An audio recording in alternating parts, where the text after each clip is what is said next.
নমস্কার সবাইকে। পাকিস্তান কিভাবে নিজেদেরই পায়ে কুড়ুল মারছে জেনে নিন। নিজেরাই ভারতের পথটাকে আরো ইজি করে দিচ্ছে নিজেদের দেশটাকে টুকরো করার জন্য। আপনি জানবেন হয়তো কিছুদিন আগেই ভারত আর চীনের মধ্যে অরুণাচল প্রদেশকে নিয়ে একটা ঘটনা ঘটেছিল। ভারতের অরুণাচল প্রদেশের একজন নাগরিক এম থংডক, একজন মহিলা, ইউকেতে থাকতেন, জাপানে যাচ্ছিলেন, মাঝখানে ট্রানজিটটা ছিল চীন। কিন্তু চীনে পা ফেলতেই তাকে সাথে সাথেই সেখানে আটকে নেওয়া হয়েছিল। 18 ঘন্টা ধরে ভারতের একজন নাগরিক চীনে আটকে ছিল। কারণটা বলা হয়েছে ভিসা। অ্যাকচুয়ালি চাইনিজ অফিসিয়ালসদের মতে সোকল্ড অরুণাচল প্রদেশ হলো অ্যাকচুয়ালি জাংনান, যেটা চীনেরই পার্ট। ঠিকই শুনেছেন, চাইনিজ স্পোক্স পার্সন মাওনিং এরকম সোকল্ড অরুণাচল প্রদেশ বলেই উল্লেখ করেছেন। যার পর ভারত স্ট্রংলি জবাব দিলে সেই ভারতীয় নাগরিককে চীন ছাড়তে বাধ্য হয়। তারপর থেকে ব্যাপারটা মোটামুটি কুল ডাউন হয়ে গেছিল। কিন্তু হঠাৎ করে এখন পাকিস্তানে গিয়ে আসে এই ব্যাপারটা নিয়ে। ওপেনলি চীনকে সাপোর্ট করা শুরু করেছে এখন অরুণাচল প্রদেশের ব্যাপারটা নিয়ে। পাশে ইমেজটাতে দেখতে পাচ্ছেন পাকিস্তানের স্পোক্স পার্সনের এই ব্যাপারটা নিয়ে কমেন্ট। পাকিস্তানের মিনিস্টার বলেছে যে অরুণাচল প্রদেশ হলো চীনেরই পার্ট, আর জাংনামি হলো সেই এরিয়াটার নাম। অরুণাচল প্রদেশের ব্যাপারটা হলো চীনের সভরেন ম্যাটার, টেরিটোরিয়াল ইন্টিগ্রিটির ব্যাপার। কিন্তু কথাটা হচ্ছে, হঠাৎ করে পাকিস্তান এখনই এই জিনিসটা করছে কেন? যেখানে ভারতের কাছ থেকে স্ট্রংলি জবাব পাওয়ার পর চীন চুপ করে গেছে, সেখানে পাকিস্তান কেন আবার শুরু করলো এই ব্যাপারটা নিয়ে? কি চেষ্টা করছে পাকিস্তান এখানে? খেয়াল করবেন, যেদিন ভ্লাদিমির পুতিন ভারতে এসেছিলেন ঠিক সেই দিনই পাকিস্তান এই পোস্টটা করেছে। সো এখানে কিছু না কিছু একটা বিগার গেম তো অবশ্যই রয়েছে। তাই চলুন জেনে নেওয়া যাক সেই ব্যাপারটা।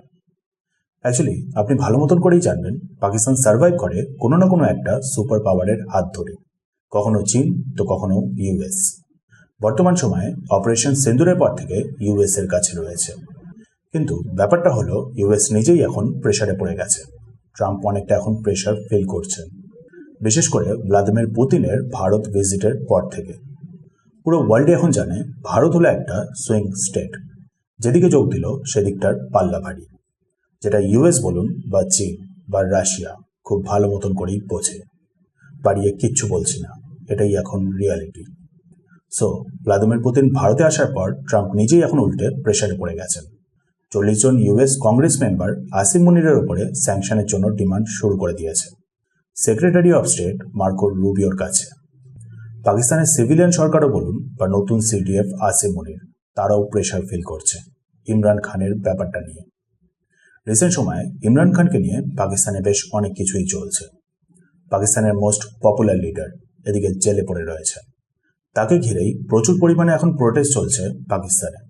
আর যে কারণেই পাকিস্তানের আসিম মুনির বলেন বা শাহবাজ শরীফ বিশাল এখন প্রেশারের মধ্যে রয়েছে। সো ইন শর্ট, একদিকে ডোনাল্ড ট্রাম্পও প্রেশারে, তো অন্যদিকে পাকিস্তানও প্রেশারে। আর সম্ভবত সেই কারণেই পাকিস্তান আবার সেই চীনের দিকে হাত বাড়ানো শুরু করেছে।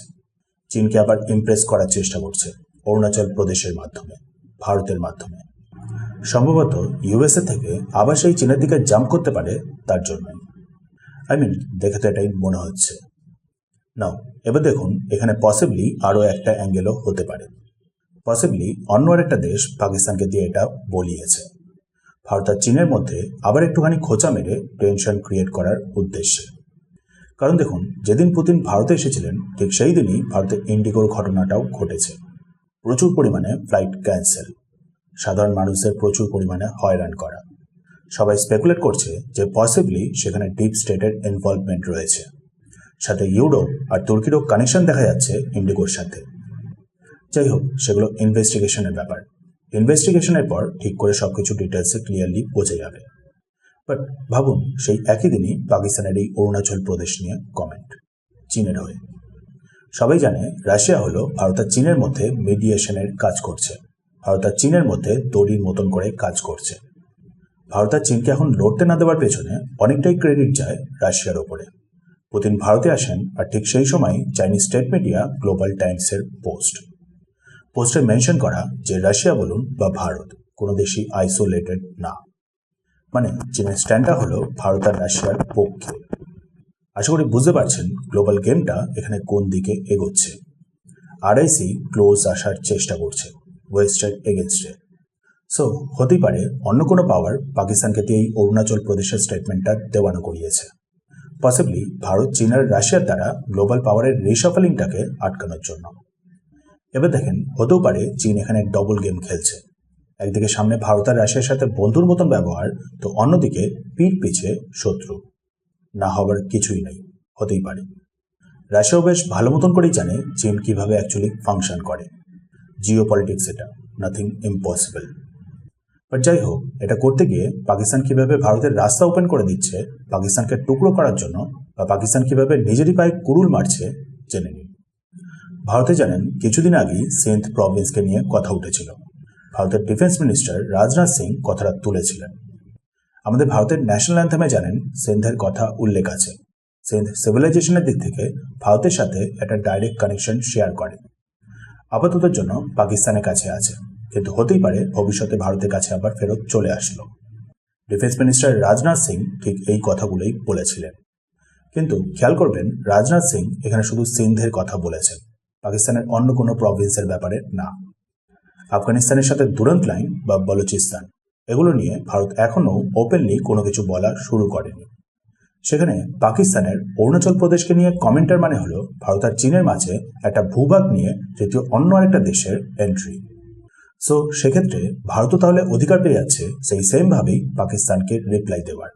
দুরন্ত লাইনকে নিয়ে আফগানিস্তানকে সাপোর্ট করার জন্য ভারতের রাস্তাটাকে পুরো ওপেন করে দিল পাকিস্তান। সাথে আবার ধীরে ধীরে ভারত এবার বালুচিস্তানের ইন্ডিপেন্ডেন্সের কথাটাও তোলার সুযোগ পেয়ে যাচ্ছে। মানে বুঝতেই পারছেন, ভারতকে খোঁচাতে গিয়ে পাকিস্তান নিজেরই টুকরো হওয়ার রাস্তাটাকে তৈরি করে দিচ্ছে। মনে হচ্ছে আর জাস্ট একটু ওয়েট করতে হবে, আর তারপরেই সবাই সবার উত্তর পেয়ে যাবে। এনিওয়েজ, আপনার কি মনে হয় এই ব্যাপারটা নিয়ে? কমেন্টে জানাবেন।